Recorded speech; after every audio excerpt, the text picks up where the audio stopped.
আজ আমি বিশাল মজা পেয়েছি ভাই, মানে সত্যি আমার আজকে বিশাল মজা লেগেছে এটা দেখে। আর আমি তো চাই যাতে স্ম্যাকডাউনে বারবার ডাব্লিউডাব্লিউ, শুধু স্ম্যাকডাউন কেন, রতেও যাতে ডাব্লিউডাব্লিউ বারবার এই ধরনেরই জিনিসপত্র করতে থাকে, কারণ এইটাই তো ডাব্লিউডাব্লিউ থেকে এতদিন মিসিং ছিল। তো হ্যাঁ, আমি চাই এরকম জিনিসপত্র হোক, আর সেটা নিয়ে ভিডিওতে কথা বলবো, তাই ভিডিওটা পুরোটা থেকে স্কিপ করো না, কারণ তোমরা দেখছো wrestle entertainer. So let's start the entertainment.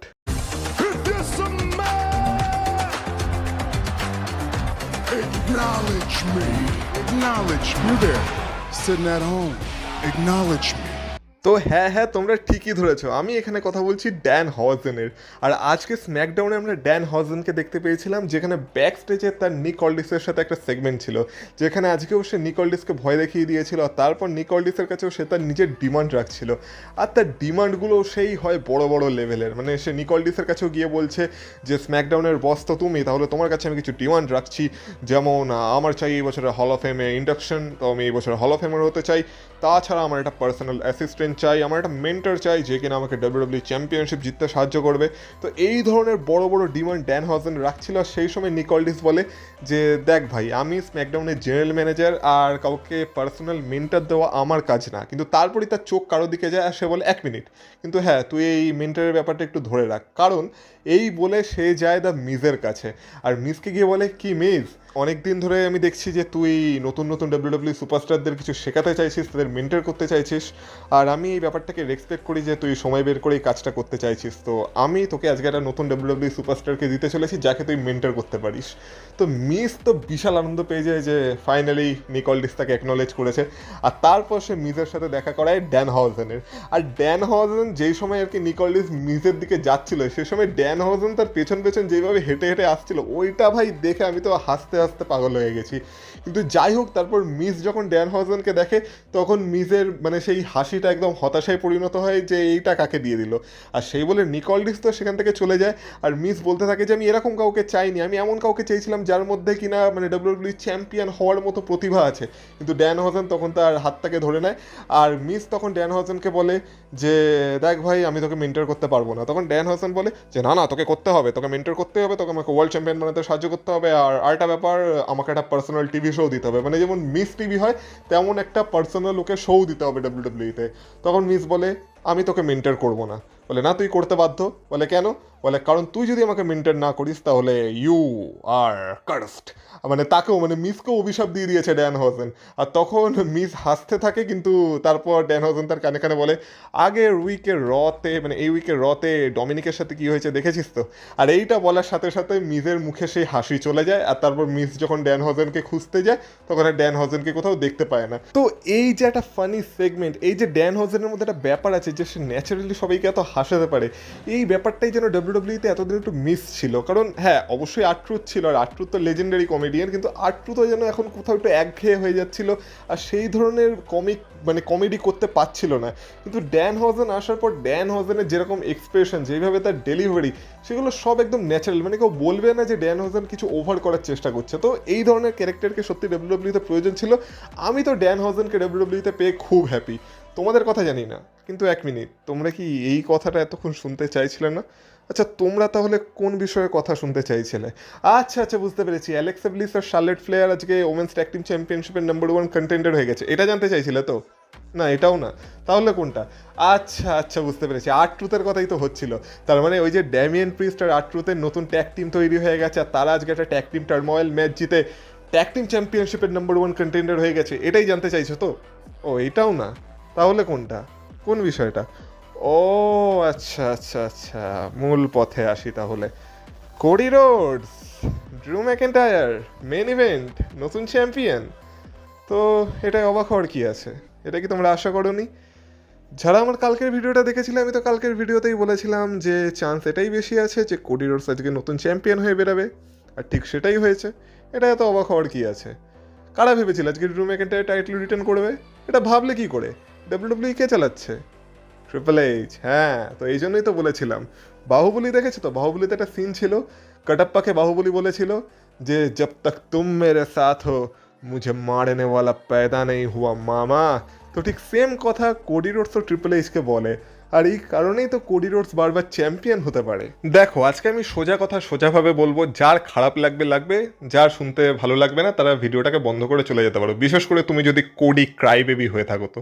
কিন্তু আজকে আমার সত্যি কিছু বলার নেই। আমি আবারও বলছি, কোডি রোডসের সাথে আমার পার্সোনাল কোনো হেট নেই, তাকে আমি পার্সোনালি উল্টে সাপোর্টই করি। অ্যাজ আ পার্সন তাকে আমার ভালো লাগে, কিন্তু অ্যাজ আ ডাব্লিউডাব্লিউ ক্যারেক্টার এবার কোডি রোডসের একটু কথা বলা যাক। তো যারা কিনা মানে যে সকল কোডি রোডস ফ্যান্সরা রোমান রিংসকে ওভারপুশ বলে রোমান রিংসকে ডাব্লিউডাব্লিউ সব কিছু দিয়ে দেয়, ভাই রোমান রিংস আজ থেকে 2 বছর আগে তার চ্যাম্পিয়নশিপ হেরে গেছে, তারপর কটা রিম্যাচ পেয়েছে? 0। কোডি রোডস এই 2 বছরে 3বার আনডিসপিউটেড ডাব্লিউডাব্লিউ চ্যাম্পিয়ন হয়ে গেছে। এরপর না রোমান রিংসকে স্বার্থপর বা রোমান রিংসকে ওভারপুশ বলার আগে 2বার ভেবে তারপর কথাটা বলো। দ্বিতীয় কথা, এই ম্যাচটা শুরু হওয়ার আগে আমি বুঝতে পেরেছিলাম যে এই ম্যাচটা কোডি রোডসই জিততে চলেছে। মানে আমি আগে থেকেই জানতাম যে এই ম্যাচটা কোডি রোডসের জেতার চান্সই সব থেকে বেশি, কিন্তু ম্যাচটা যখন শুরু হয়েছিল আর ড্রু ম্যাকেন্টায়ার আজকে যেইভাবে এন্ট্রেন্স করেছিল, এন্ট্রেন্সে সে যেইভাবে এক্সপ্রেশন দিচ্ছিল, যেইভাবে সে তার টাইটেলটাকে আঁকড়ে ধরে রেখেছিল, সেটা থেকে বোঝা যাচ্ছিল যে হয়ে গেছে, ড্রু ম্যাকেন্টায়ারের গল্প হয়ে গেছে, ড্রু ম্যাকেন্টায়ারের আনন্দের দিন শেষ, আর এবার ড্রু ম্যাকেন্টায়ারের কাছ থেকে এটা যেতে চলেছে। আর ড্রু ম্যাকেন্টায়ার মনে প্রাণে সেটা কখনোই চাইছিল না, আর সেই কারণেই সে শেষবারের মতো চ্যাম্পিয়নশিপটাকে আজকে দেখছিল। আর তখনই আমি শিওর হয়ে গেছিলাম, আর যাই হোক না কেন এই চ্যাম্পিয়নশিপটা ড্রু ম্যাকেন্টায়ারের হাতে তো আজকে রাতের শেষে বা আজকে দিনের শেষে আর পড়বে না। তো ম্যাচেও ঠিক সেটাই হয়েছে। এবার ম্যাচের ভেতরকার আমি কোনো কথা বলবো না, ম্যাচের ভেতরে ম্যাচ যেইভাবে চলা সেইভাবেই চলেছে। আমরা রিংয়ের ভেতরে কিছু স্পট দেখেছি, রিংয়ের বাইরে কিছু স্পট দেখেছি। অ্যানাউন্সার টেবিল তো এমনিই ভেঙে গেল, কারণ অ্যানাউন্সার টেবিলও চাইছিল না যে আজকের ম্যাচটা যা হচ্ছে সেটা হোক। তারপর আমরা দেখতে পেলাম নর্মাল একটা টেবিলের একটা স্পট করেছিল, যেখানে আর কি ড্রু ম্যাকেন্টায়ার কোডি রোডসকে তুলে একটা পাওয়ার বোম টাইপের মুভ মেরেছিল। তো সেগুলো তো ম্যাচে যা হওয়ার হয়েছে। আর আনডিসপিউটেড ডাব্লিউডাব্লিউ চ্যাম্পিয়নশিপ ম্যাচ, আমি কালকের ভিডিওতেও বলেছিলাম রেফারি তো উল্টাবেই, তো রেফারিও রেফারির মতো উল্টেছে। আর সেই সুযোগটাকে কাজে লাগিয়ে আমরা দেখতে পেয়েছি যে আমাদের সুপার কোডি রোডস সে ড্রু ম্যাকেন্টায়ারকে প্রায় হারিয়েই দিয়েছিল, কিন্তু রেফারি ছিল না। কি আর দোষ কোডি রোডসের, রেফারি না থাকলে পিন করবে কে? তো সে নতুন রেফারি আনে, আর নতুন রেফারিও ডাব্লিউডাব্লিউ এমন একজনকে পাঠিয়েছিল যার সাথে ড্রু ম্যাকেন্টায়ারের একটু শত্রুতা আছে। কারণ ড্রু ম্যাকেন্টায়ার আর কোডি রোডসের মধ্যে যতবার ম্যাচ হয়েছে, যতবার ড্রু ম্যাকেন্টায়ারকে স্ক্রু করা হয়েছে, ততবার ড্রু ম্যাকেন্টায়ারের ম্যাচে এই রেফারিটাই ছিল। আর সেই পুরনো স্মৃতি আবার ড্রু ম্যাকেন্টায়ারের মানে মাথা চাড়া দিয়ে উঠেছিল। তো তারপর ড্রু ম্যাকেন্টায়ার কী করবে? কোডি রোডসকে সামলাবে নাকি রেফারিটাকে সামলাবে? কারণ তার ভেতরে ভেতরে সে ফাইট করছে যে রেফারির গায়ে হাত দেবো না, কিন্তু আলটিমেটলি আমরা দেখতে পাই সে রেফারিকেও একটা গ্লাসগো কিস মেরে দেয়, আর সেই রেফারিরও খেলা শেষ হয়ে যায়। আর সেটা যখন হয়েছিল তখন আমি বুঝে গেছিলাম ব্যাস হয়ে গেছে, এই ম্যাচে যা হওয়ার ছিল সব হয়ে গেছে, এবার শুধু কোডি রোডসকে চ্যাম্পিয়নশিপটা দেওয়া বাকি। কারণ তার আগে আমরা দেখেছিলাম কোডি রোডস ক্লেমোর থেকেও কিক আউট করেছিল। তো কোডি রোডস মানে ডাব্লিউডাব্লিউতে এমন একটা সুপারস্টার যাকে কেউ একটা ফিনিশার মেরে তো কখনোই হারাতে পারবে না। তাকে হারানোর জন্য অন্তত 100-200 খানা ফিনিশার তো মারতেই হবে ভাই। কারণ ক্লেমোর এটা আবার কোনো মুভ হলো যেই মুভকে বাকিরা একটা ক্লেমোর খেয়ে উল্টে পড়ে যায়, সেখানে কোডি রোডস তো ক্লেমোরকে মানে যাকে বলে ব্রেকফাস্ট ডিনার সবসময় খেতে থাকে। তো কোডি রোডসের কাছে এটা এমন কিছু না। এর আগেও আমরা দেখেছিলাম যখন ওই নাম্বার 1 কন্টেন্ডার ম্যাচ হয়েছিল, মানে নাম্বার 1 কন্টেন্ডার না, এলিমিনেশন চেম্বারে কোয়ালিফিকেশন ম্যাচ হয়েছিল, সেখানেও ড্রু ম্যাকেন্টায়ার একটা ক্লেমোর থেকে কোডি রোডস কিক আউট করেছিল। আজকের মেন ম্যাচেও আমরা দেখেছিলাম ড্রু ম্যাকেন্টায়ারের ক্লেমোর থেকে কোডি রোডস কিক আউট করে গেছে। আর সেটা যখন কিক আউট হয়ে গেল তখন তো শুধু আর একটা ক্রস রোডস মারার অপেক্ষা ছিল। আর লাস্টে আমরা সেটাও দেখতে পেয়ে গেলাম যে রেফারি যখন মানে সেই দ্বিতীয় রেফারি যখন আর কি ড্রু ম্যাকেন্টায়ারের কাছে গ্লাসগো কিস খেয়ে উল্টে গেল, তখন প্রথম রেফারির আবার হুস ফিরে এলো, আর সেই সুযোগটাকে কাজে লাগিয়ে সবার প্রথমে ড্রু ম্যাকেন্টায়ারের একটা ক্লেমোরকে কোডি রোডস ডচ করলো, আর তারপর কোডি রোডস লাগিয়ে দিল তার ফেমাস ফিনিশার যেটা পৃথিবী ধ্বংস করে দিতে পারে, যেটা হচ্ছে ক্রস রোডস। আর সেটা লাগানোর পর ড্রু ম্যাকেন্টায়ারেরও রেসলমেনিয়ার স্বপ্ন ভেঙে চুরমার হয়ে গেল। ড্রু ম্যাকেন্টায়ারকে কোডি রোডস হারিয়ে দিল, আর কোডি রোডস ড্রু ম্যাকেন্টায়ারের কাছ থেকে আনডিসপিউটেড ডাব্লিউডাব্লিউ চ্যাম্পিয়নশিপ নিয়ে নিল। আর এখন সেই যেতে চলেছে রেসলমেনিয়ায় for undisputed W W championship match against the viper Randy Orton. প্রথম কথা, এই ম্যাচটা নিয়ে কোনো প্রবলেম আছে? একদমই নেই। উল্টে আমি তো বলবো, আমি এক্ষেত্রে কোডি রোডসের সাপোর্টে আছি যে ড্রু ম্যাকেন্টায়ার ভার্সেস র্যান্ডি অর্টনের ম্যাচের থেকে কোডি রোডস ভার্সেস র্যান্ডি অর্টনের ম্যাচ রেসলমেনিয়ায় অনেক গুণে ভালো। কিন্তু তাহলে প্রবলেমটা কোথায়? যদি ম্যাচটা ভালো হয়েই থাকে তাহলে প্রবলেমটা কোথায়? প্রবলেমটা হচ্ছে যেইভাবে ডাব্লিউডাব্লিউ এই ম্যাচটা অবধি পৌঁছেছে। কারণ এই ম্যাচটা অবধি পৌঁছাতে গিয়ে ডাব্লিউডাব্লিউ ড্রু ম্যাকেন্টায়ারকে একটা জোকার বানিয়ে রেখে দিয়েছে। আমরা ভাবছিলাম না যে কোডি রোডসের কাছে ড্রু ম্যাকেন্টায়ার জিতে ড্রু ম্যাকেন্টায়ারের খুব লাভ হলো, ড্রু ম্যাকেন্টায়ারের ক্যারেক্টারটা একটুখানি মানে যাকে বলে আবার উজ্জীবিত হলো, কিন্তু আলটিমেটলি কি হয়েছে জানো? ওই যে ড্রু ম্যাকেন্টায়ার 3 স্টেজেস অফ হেল ম্যাচ জিতেছিল, ওইটা জেতার পর ড্রু ম্যাকেন্টায়ারের ক্যারেক্টারটা আরও বেশি শেষ হয়ে গেছে। ড্রু ম্যাকেন্টায়ারের যে অরাটা ছিল, ড্রু ম্যাকেন্টায়ারকে দেখে মানে একটা মনে হতো না যে এ যদি সামনে আসে যা ইচ্ছা করে দিতে পারে, যাকে ইচ্ছা মেরে ধরে তাড়িয়ে দিতে পারে, সেই অরাটাই পুরো শেষ হয়ে গেছে। চ্যাম্পিয়নশিপ জেতার পর থেকে প্রথমত সে মাত্র একবার চ্যাম্পিয়নশিপ ডিফেন্ড করেছিল, যেটাও ছিল স্যামিজেনের এগেনস্টে রয়্যাল রাম্বলে। তাছাড়া বাকি পুরো চ্যাম্পিয়নশিপ ফিউডে সে শুধু কোডি রোডসের পেছনেই লেগে থাকলো, সব সময় খালি পালিয়েই যেত। যখনই কেউ তাকে কনফ্রন্ট করতে আসতো বা তার সাথে কারো কিছু হতে আসতো, তখন সে খালি পালিয়ে যেত চ্যাম্পিয়নশিপ নিয়ে। আর last but not the least, রাসেলমেনিয়ার ঠিক আগে সে চ্যাম্পিয়নশিপটা আবার হেরেও গেল, কিন্তু কার কাছে হারলো? সেই কোডি রোডসের কাছে, যার কাছে সে মাত্র 2 মাস আগে এই চ্যাম্পিয়নশিপটা জিতেছিল। তো যেখানে রাসেলমেনিয়ার আগে ডাব্লিউডাব্লিউই একটা চ্যাম্পিয়নশিপ চেঞ্জ করতেই ভয় পায়, সেখানে পরপর 2বার ডাব্লিউডাব্লিউ চ্যাম্পিয়নশিপ চেঞ্জ করে দিয়েছে। তো এবার ব্যাপার হলো, যখন আলটিমেটলি কোডি রোডসকে চ্যাম্পিয়ন হিসেবে রাসেলমেনিয়ায় নিয়ে যেতে হতো, তাহলে কোডি রোডসকে হারালো কেন? তার সাথে ড্রু ম্যাকেন্টায়ারের ফিউডটাকে কন্টিনিউ করলো কেন? ড্রু ম্যাকেন্টায়ারকে তার সামনে আনার দরকারটা কী ছিল? অন্য কিছু ভাবেও তো কোডি রোডসকে রাসেলমেনিয়া অব্দি চ্যাম্পিয়ন হিসেবে নিয়ে যাওয়া যেত, তাহলে এটা করলো কেন? এটা হচ্ছে পিওর পলিটিক্স। প্রথম কথা, যদি স্টোরি লাইনের দিক থেকে ভেবে দেখি, তাহলে আজকে তো স্ম্যাকডাউনের স্যামি জেনই পুরো ডাব্লিউডাব্লিউইকে এক্সপোজ করে রেখে দিয়েছে। অবশ্য সেটাও স্ক্রিপ্টেড ছিল, কারণ ডাব্লিউডাব্লিউকে তো দেখাতে হবে যে হ্যাঁ, ফ্যান্সরা যেটা বলছে সেটা আমরাও কেয়ার করি। তো সেটাই দেখেছিল, যেখানে আমরা সবার প্রথমে দেখেছিলাম ড্রু ম্যাকেন্টায়ার ব্যাকস্টেজে নিকল ডিসের সাথে কথা বলতে গেছিল, যেখানে ড্রু ম্যাকেন্টায়ার এই পয়েন্টটাকে তুলেছিল যে আমি তো বলেছিলাম যে কোনো রিম্যাচ পাবে না কোডি রোডস, যতক্ষণ না কোডি রোডস সেটাকে আর্ন করছে, তাহলে কোডি রোডস রিম্যাচ কী করে পাচ্ছে? তো নিকল ডিস তার এগেনস্টে বলেছিল একটাই কথা, যে সেও ড্রু ম্যাকেন্টায়ারকে সাবধান করেছিল যে কোডি রোডসের থেকে দূরে থাকতে, যেইভাবে যা হচ্ছে সেইভাবে সেটাকে হতে দিতে, ন্যাচারাল প্রসেসে সব কিছু হতে দিতে। কিন্তু ড্রু ম্যাকেন্টায়ার বারবার কোডি রোডসের পেছনে লেগেছে। ড্রু ম্যাকেন্টায়ার নিজের কথা রাখেনি, তাই নাকি নিকল ডিস নিজের কথা রাখেনি, আর নিকল ডিস কোডি রোডসকে আরেকটা সুযোগ দিয়েছে। ভালো কথা, নিকল ডিস তো এটা বলে একটা ক্লারিফিকেশন দিয়ে দিল। এবার ছিল স্যামিজেনের সময়। তো স্যামিজেনও আজকে কোডি রোডসকে মুখের উপর বলে দিয়েছে যে আমি তো বুঝলাম না কিভাবে তুই চ্যাম্পিয়নশিপ হারলি, তুই রয়্যাল রাম্বল জিততে পারলি না, তুই এলিমিনেশন চেম্বার জিততে পারলি না। আর এই দুটো ম্যাচেরই পয়েন্ট এটা ছিল যে এই ম্যাচগুলো যারা জিতবে তারা রাসেলমেনিয়া চ্যাম্পিয়নশিপের জন্য অপরচুনিটি পাবে, কিন্তু তুই তো দুটো ম্যাচের মধ্যে কোনো ম্যাচই জিতিসনি, আর তাও তুই চ্যাম্পিয়নশিপের জন্য অপরচুনিটি পেয়ে গেলি। তো এখান থেকে তো বোঝাই যাচ্ছে ডাব্লিউডাব্লিউ তোকে সব কিছু একদম সাজিয়ে গুছিয়ে তোর সামনে ধরছে। তো এটা শুনে কোডি রোডসের মুখটা দেখার মতো ছিল। কোডি রোডস ভাবছে বেটা কথাগুলো তো সত্যি বলছি, কিন্তু আমি কীভাবে কামব্যাক করি? তো কোডি রোডস সেখানে ঘুরিয়ে পেঁচিয়ে কথা বলছিল যে তুই কি বলছিস, তুই তো এমনভাবে কথা বলছিস যে তুই আর মানে আমি যেটা এখনই জিততে পারিনি তুই সেটার জন্যই আমাকে চ্যালেঞ্জ করতে চাস। তো ফার্স্ট চান্স, সেকেন্ড চান্স, এগুলো কী আছে? আমি কোডি রোডস আর আমি শুধু চ্যাম্পিয়নশিপটাকেই জিততে চাই। তো লাস্টে তখন স্যামিজেন বলে দেখ ভাই, আমি তোকে এখানে এসেছিলাম বেস্ট অফ লাক উইশ করতে, আর জানি তুই কোডি রোডস, তো কোডি রোডস যেটা করে তুইও সেটাই কর, যা চ্যাম্পিয়নশিপটা আবার জিতে যা, আর কি, এটাই তো তোর কাজ। তো কোডি রোডস বলে একদম আমি যাই, জিতে আসি, বলে কোডি রোডস সেখান থেকে বেরিয়ে যায়। আর আলটিমেটলি আমরা সেটাই দেখতে পাই, কোডি রোডস চ্যাম্পিয়নশিপটা জিতেও যায়। তো স্যামিজেনের এই রাগটা না জেনুইন, কারণ সত্যি কথা বলতে সত্যিই স্যামিজেন কোনো একদিকে অপরচুনিটি সেইভাবে পায় না, আর পেলেও একবার হেরে গেলে স্যামিজেনকে আবার সেটাকে জেতার জন্য অনেক পরিশ্রম করতে হয়, সেদিকে কোডি রোডস তো একের পর এক অপরচুনিটি পেয়েই যায়। তো স্যামিজেন র্যান্ডি অর্টনকেও জিজ্ঞাসা করেছিল মানে কি ব্যাপার কি না ব্যাপার, আর র্যান্ডি অর্টন কেন কোডি রোডসকে আর কি অ্যাটাক করেছিল মানে এলিমিনেশন চেম্বারের ভেতর। তখন র্যান্ডি অর্টনও তাকে বলে যে 14 টাইম চ্যাম্পিয়ন কেউ এমনি এমনি হয় না, অনেক কিছু করতে হয়। আর তখন সে স্যামিজেনকে একটা অ্যাডভাইস দেয় যে দেখ আমি জানি তুই ওয়ার্ল্ড চ্যাম্পিয়ন হতে চাস, কিন্তু ওয়ার্ল্ড চ্যাম্পিয়ন এত সহজে হওয়া যায় না, কিন্তু হ্যাঁ তুই অবশ্যই ওয়ার্ল্ড চ্যাম্পিয়ন হতে পারবি যদি তুই তোর ভয়েসেস যেগুলো তোর মাথার মধ্যে চলছে সেগুলোকে শোনার চেষ্টা করিস। তো এখান থেকে স্যামিজেনের একটা হিল টার্নও ডাব্লিউডাব্লিউ টিস করে দিয়েছে। তো এইভাবেই আজকে স্ম্যাকডাউন শেষ হয়েছে, যেখানে কোডি রোডস নতুন চ্যাম্পিয়ন হয়ে গেছে। কিন্তু র্যান্ডি অর্টনের কথা যখন হচ্ছে, আমরা একটা ভিডিওতে দেখেছি যে র্যান্ডি অর্টন ভেতরে বসে এই ম্যাচটাকে দেখছিল, আর র্যান্ডি অর্টনও বেশ হ্যাপি এবার যে তার বন্ধু কোডি রোডসই তাকে রাসেলমেনিয়া চ্যালেঞ্জ করতে আসছে। আর মাঝখান থেকে আমি জেকব ফাটুর কথা বলবো। জেকব ফাটু কি ভাই? আমার এতদিন জেকব ফাটুকে ভালো লাগতো, কিন্তু আজকে অ্যাজ এ ক্যারেক্টার আমার আর জেকব ফাটুকে ভালো লাগছে না। প্রথম কথা, এত ড্রু ম্যাকেন্টায়ারের পেছনে লেগে থাকার কি আছে? তুই কি জানিস ড্রু ম্যাকেন্টায়ার তোকে অ্যাটাক করেছে?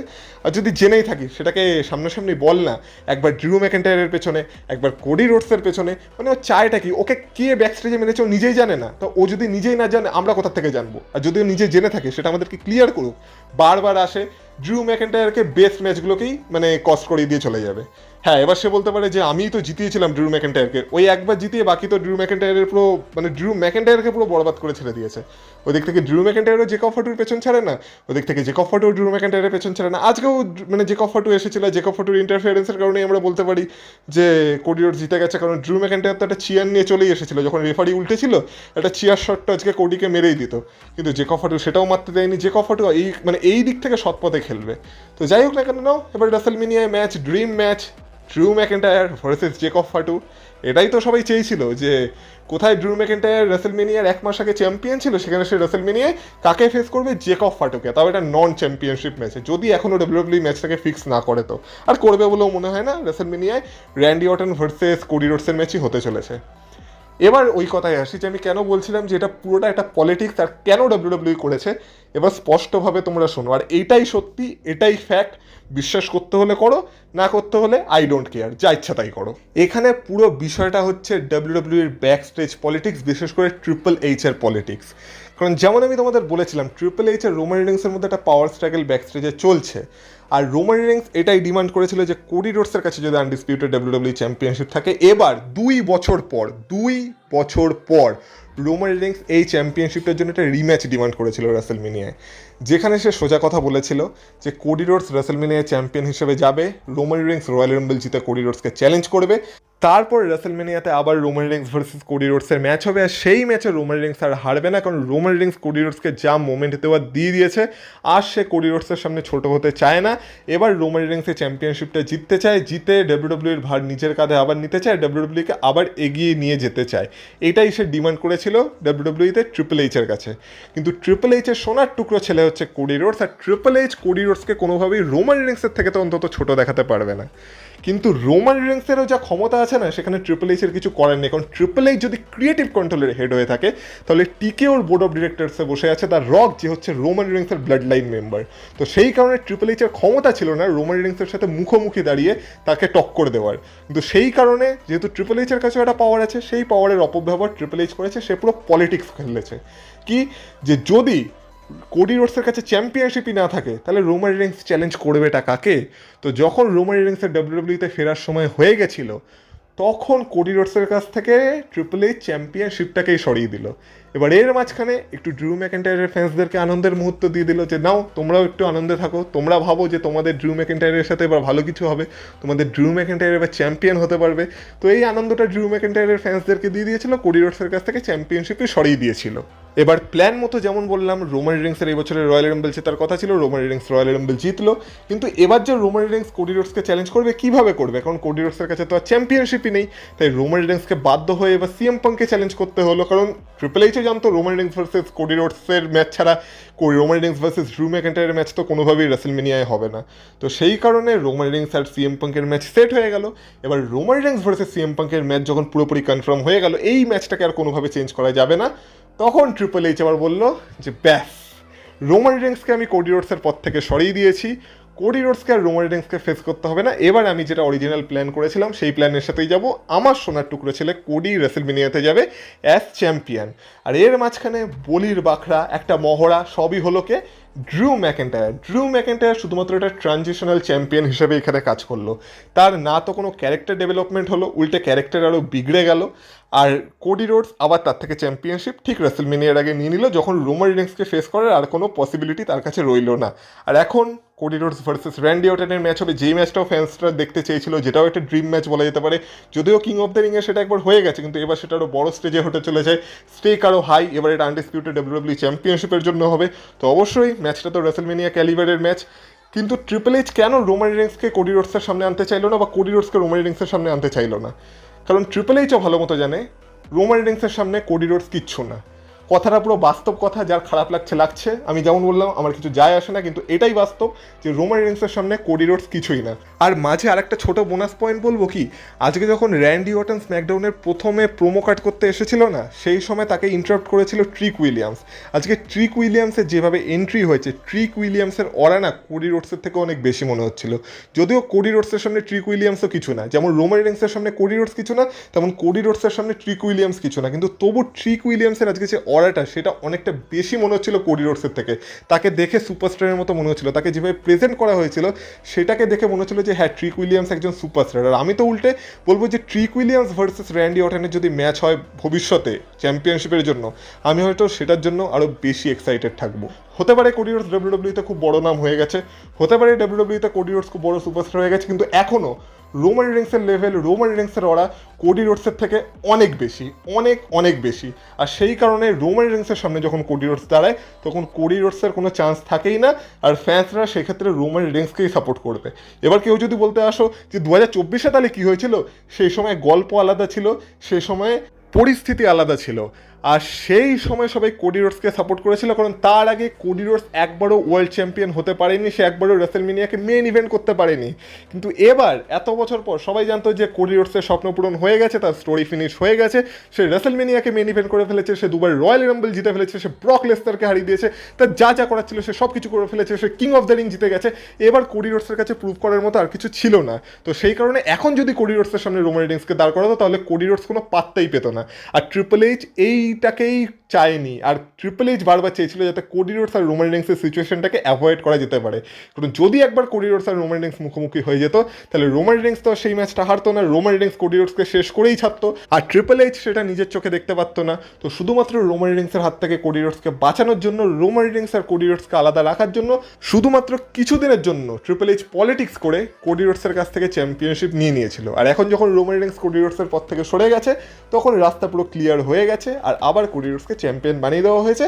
আর এটাই ছিল ভবিতব্য। তাই আজকে যে ঘটনাটা ঘটেছে, আমি এই ঘটনাটার জন্য 1%ও অবাক হইনি, 1%ও শক হইনি, এমনকি আমার তো সেরকম রাগও হচ্ছে না, কারণ আমি জানতাম এটা তো হওয়ারই ছিল আর এটাই হয়েছে। আর এখন আমি উল্টে হ্যাপি যে রেসেলমেনিয়ার একটা ক্যালিবারের ম্যাচ পেয়ে গেছি আমরা, Cody Rhodes versus Randy Orton. এবার এই ম্যাচ যা হবে দেখা যাবে, র্যান্ডি অর্টন নতুন চ্যাম্পিয়ন হলে হবে, আর কোডি রোডসের চ্যাম্পিয়নশিপ রিটার্ন করে নিলে সেটা তো আমার কিছু যায় আসে না, কারণ সেটাও সম্ভব ডাব্লিউডাব্লিউতে এই মুহূর্তে। তো সেই কারণে আমার তো একদমই কিছু খারাপ লাগেনি। ড্রু ম্যাকেন্টায়ারের সাথে যা হবে দেখা যাবে, না তো ট্রিপল এইচ কেয়ার করছে, না তো ডাব্লিউডাব্লিউ কেয়ার করছে, তা আমি কেয়ার করে আর কী বা করবো। ড্রু ম্যাকেন্টায়ার জেকব ফাটুর সাথে আনন্দে থাকুক। ওই দিক থেকে আমার এখন মেন ফোকাস আছে রোমান রিংস ভার্সেস সিএম পাঙ্কের ম্যাচে। আমি যা আলোচনা করবো সেই ম্যাচে নিয়েই করবো, কোডি রোডসকে নিয়ে আমার আর কিছু বলার নেই। কোডি রোডস ফ্যান্স আনন্দে লাফালাফি করো, যা ইচ্ছা তাই করো, কোডি রোডসকে নিয়ে তোমরা আনন্দে থাকো, আনন্দে থাকাই ভালো। অবশ্যই ফ্যান হতে পারো, এতে কোনো ভুল নেই, আর আমি বলছি না এতে তোমাদের কোনো দোষ আছে, অবশ্যই তোমরা করতে পারো, সেটা তোমাদের অধিকার। তো কোডি রোডসের জন্য, কোডি ক্রাইবেবিসদের জন্য, কোডি ফ্যান্সদের জন্য আমি আজকে সত্যি মন থেকে খুশি। তোমরা সেলিব্রেট করো, আজকে সেলিব্রেশনের দিন, আজকে সবাই মিলে সেলিব্রেট করব। তো salute to Cody Rhodes, Cody Superman Rhodes. তো এরই সাথে আজকের ভিডিওটা শেষ করি, আর তো আজকের ভিডিওতে বেশি কিছু বলার নেই। তো তোমরা বলো তোমাদের আজকের স্ম্যাকডাউন কেমন লেগেছে, কোডি রোডস ভার্সেস র্যান্ডি অর্টনের ম্যাচ দেখার জন্য তোমরা কতটা এক্সাইটেড? আমি তো অনেকটাই এক্সাইটেড। তো তোমরা বলো তোমরা কতটা এক্সাইটেড, আর ভিডিওটা ভালো লেগে থাকলে ভিডিওটা তো অবশ্যই লাইক করে দিও, চ্যানেলে নতুন হয়ে থাকলে চ্যানেলটাকে অবশ্যই সাবস্ক্রাইব করো। আর আমি কথাগুলো সত্যি বললাম নাকি কিছু ভুল বললাম সেটাও আমাকে কমেন্ট বক্সে কমেন্ট করে জানিও। ভিডিওটাকে হাইপ করো, পারলে শেয়ার করো, ফেসবুক আর ইনস্টাগ্রামে আমাকে ফলো করো। রেসেলমেনিয়া নাইট 1-এর প্রেডিকশন ভিডিও চ্যানেলে অলরেডি চলে এসছে, সেটা গিয়ে তোমরা চেক আউট করতে পারো। সেটা একটা লাইক এম আছে 500 লাইকসের, তো সেটা কমপ্লিট করে দাও। রেসেলমেনিয়া নাইট 2-এর ভিডিও চলে আসবে, প্রেডিকশন ভিডিও এই চ্যানেলে তারপর আপলোড করে দেওয়া হবে। তো অবশ্যই সেটাকে একবার চেক আউট করো। তোমাদের সাথে কথা হবে আবার পরের ভিডিওতে, ততক্ষণ তোমরা ভালো থেকো, টাটা।